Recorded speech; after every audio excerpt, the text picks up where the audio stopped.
Thank you so much for joining us. Today we are on the ceremony of Johannesburg West. Don't forget that Johannesburg West is #1 and was #1 in the whole country. So we are here with the director and Ma'am Lens, who is in charge of planning for the district. So we want to hear from them. Director, how does it feel to be #1, not for the first time, but for the second time? Thank you very much for the opportunity. And on behalf of the Department of Education, our parents and learners, this is such a milestone. And it feels good to know that the education system is providing not only hope, but future to our learners, their families, and this country. We have achieved these results because of hard work, commitment of our learners, the support of their parents, the selfless sacrifice of our teachers, and all the support staff in our different schools, including our head office. So we are quite grateful as a district to obtain 97.3 overall metric pass in 2024.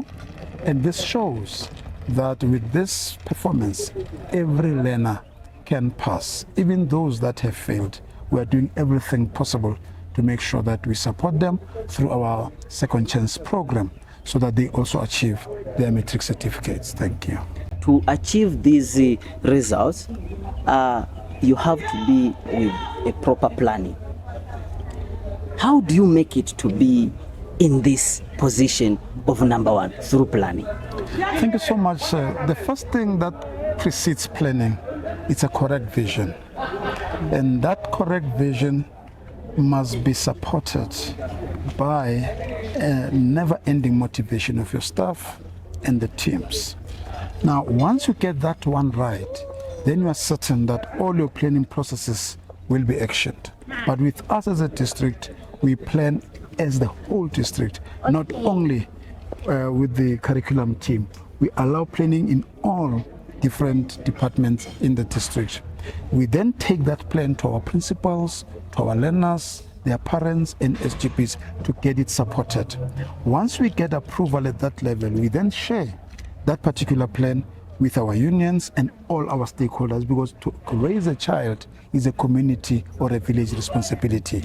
Then every quarter, we give all our stakeholders feedback about the performance of their learners, of our learners.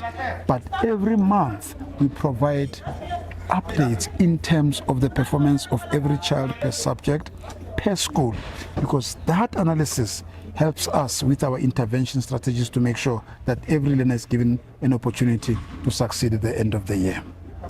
Do you think that you have already started the strategies for this year to get 100% without any child failing and also being #1 in the country? So our strategy is not annually based. The strategy we have now started in 2020. We knew back then that we were working towards 95%, but we started at 92 and we hit 92, but our overall target is to make sure that at one point in our lifetime, we define quality public education by ensuring that every learner passes. And I can tell you, we are working very hard in 2025 to make sure that we give every learner an opportunity to pass. And that is the commitment of the district. We have Lindsay Hughes here, who is responsible for strategic planning in the district. Her role is to ensure that all the strategic programs of the department are in sync. And not only that, to also get feedback in terms of the output of the interventions, support and teaching and learning that is happening in our schools. If there's any area of risk, her role is to ensure that she intervenes at that level to ensure that we deliver an uninterrupted teaching and learning in all our schools. That's how our strategy works. Thank you so much. How does it feel to work with the best director in the country? I think firstly, it's a bit of a daunting task because, like director has said, we are not going to relent. at our district, and I think that is one of the cornerstones. And like we even said today, we have resilience, and it's not just from himself. It is across the district, it is across our schools, our stakeholders, our partnerships. We've ensured that everyone understands the vision. It's not a vision that director just cooked up on his own and he works towards.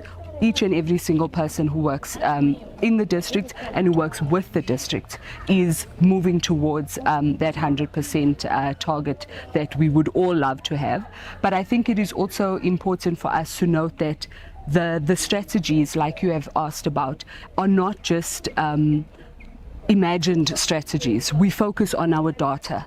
We focus on getting an understanding of what is happening in each school. District officials know learners' names because we understand what is happening at our schools on the ground, not just in terms of pass percentage, but actual learners, what are their issues, where they are going, and how do we help them going forward. I remember one time in Soweto, I saw the director around 10 p.m. In schools, busy attending classes. Are you the person who planned for that, for the director, so that doesn't sleep? Yes, tomorrow I've given him a plan for parents' meetings as well. We're starting at 8:30, and he's not going to rest until we have seen every parent in Johannesburg West, because we've understood that he is the face of our district. The better the buy-in, the better the results for the district. Thank you so much, ma'am. Message you would like to send to the learners of Johannesburg West for this year? Well, it's always what I say when I meet them, that to pass matric is a personal choice. And how you want to pass matric is also a personal choice. But we have availed for them. All are competent and efficient teachers. All what we need from them is the amount of time that they must spend on their chairs, because their results actually depends on the amount of time that they spend in their classrooms. For as long as they are in the classrooms, we can guarantee you all our teachers are committed to make sure that they do their very best with them.